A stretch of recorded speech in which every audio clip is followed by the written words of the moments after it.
DJ Mellow.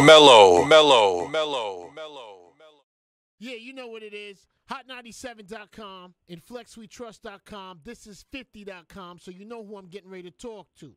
50, what's up, my brother? What's up, man? Everything is good, Flex. I'm out here working.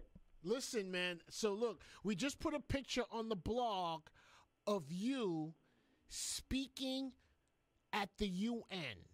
Yeah. Please tell me what that's about. Oh, man, it's about my SK project. I created like a energy drink, Yes. SK Energy, and going into the actual category with like philanthropy built into it. So it's like one of one. For every bottle of it that's purchased, a child is being fed, not only in Africa, but through the World Food Program, which is one of the most respected organizations that you could be connected with. They do relief in Haiti when there's an earthquake, or in Japan if there's a tsunami. It's just what the government relies on to actually make sure that there's aid for different countries and different people in need.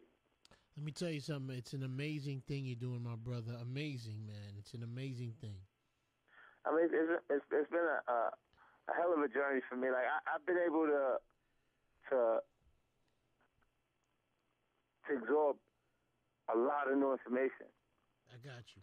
In a short period of time, and I have a lot of people that have experienced a lot more different areas. Like I got a bunch of Harvard graduates around me in conversation, opposed to the guys that would just be from the neighborhood every day. Flex, so yeah, you learn a lot just in basic conversation than you would, if they're providing information consistently than talking to somebody who's just telling you a joke or telling you what happened in the hood today. But Fifth, I know you must when you're at the UN. I mean, I'm sure you get a lot of music questions. I'm sure you do. Oh yeah, you know what it is. But before we start that, I just use that before we can get out the gate. Like I tell them with my experience. Like a lot of people know my story. Like I never met my father. My mom was killed at the age of 8. So a lot of the mistakes that I made in those early stages will come from lack of guidance in that early point. But I don't regret those things. This is my life. If I wouldn't be who I am right now if I hadn't experienced those things. And I said the same thing I'm saying to you in front of the majority of people from the United Nations right there. Everybody's sitting there. So and they clapped after I was actually done, because what it does is it creates a strong example of possibility of change for someone who's been brought up under those circumstances where they can no longer have limits. You know what it is. Hot 97 Funk Flex, 50 Cent.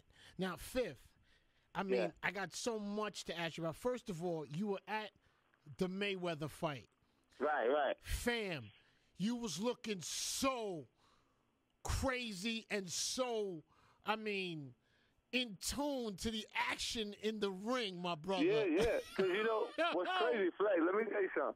Look, with Floyd, before he actually going into the ring, I grab his head before I leave the ring, and I tell him, because, a fighter got to have killer instincts. You can't get in there feeling nice today. Yep.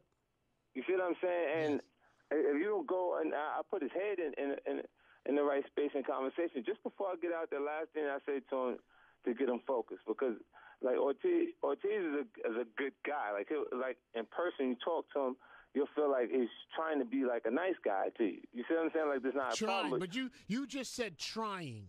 Right, trying, because he's really trying to make sure that you can't feed your kids the way you're comfortable.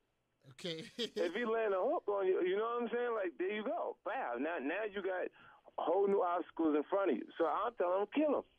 Now. Fifth, when you saw Ortiz headbutt Mayweather, what did you think of that? He did it more than one time, man. He did it several times, man. Like it just, one was visible because he damn near came off his feet trying to run into him. You see what I'm saying? Yes. The last one, and then it's like your apologies. Like every time I go with Floyd, what's interesting? I've been in venues where that many people came out to see me perform music, right? But those people generally are fans of 50 Cent.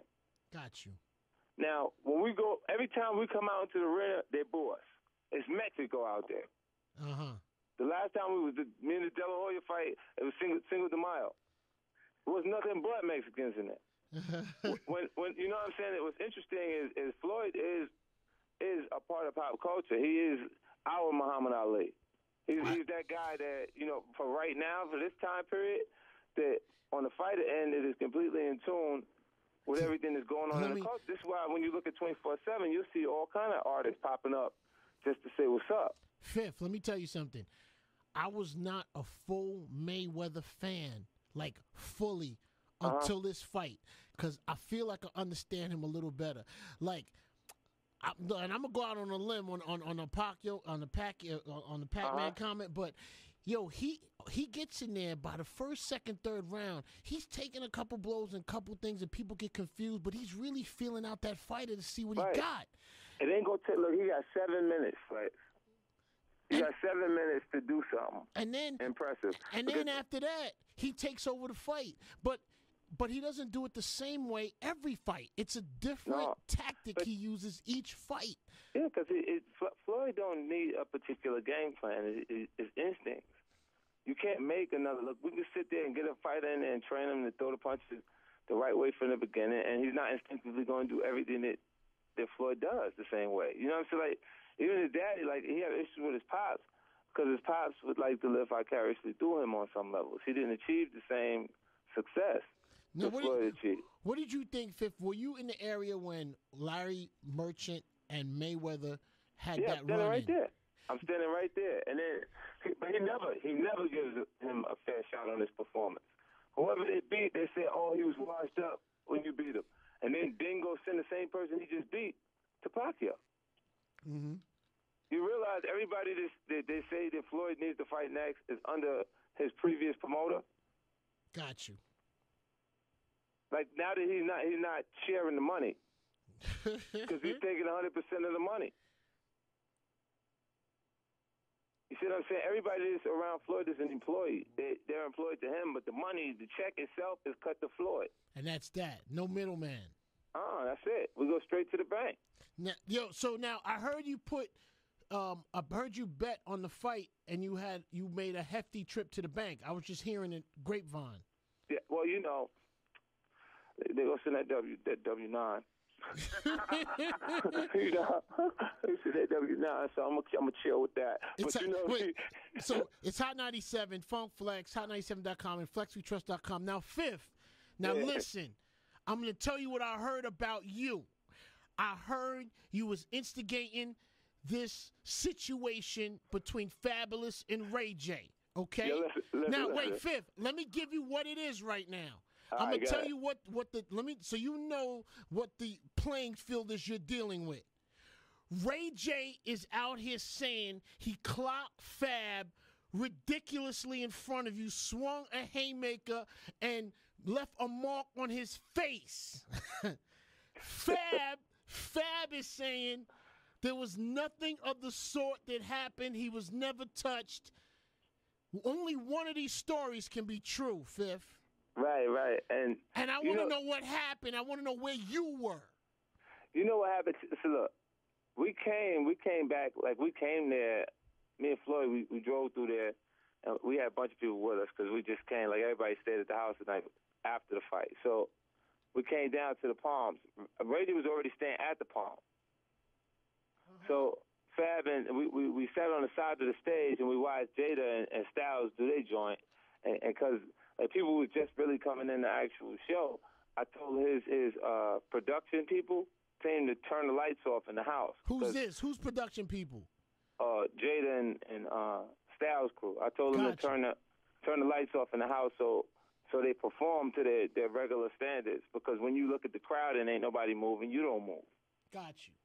And I was just like, it's just stuff that I learned, while I'm out on tour and on the road, because I had artists and acts that I got to watch them, make sure they're doing the best performance all the time.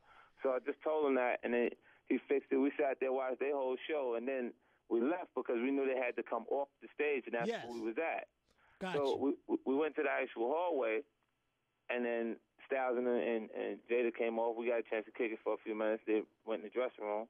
They soaking wet from the show. Then Fab crew starts to come through. Now, me and Fabulous, we just came off Australia run.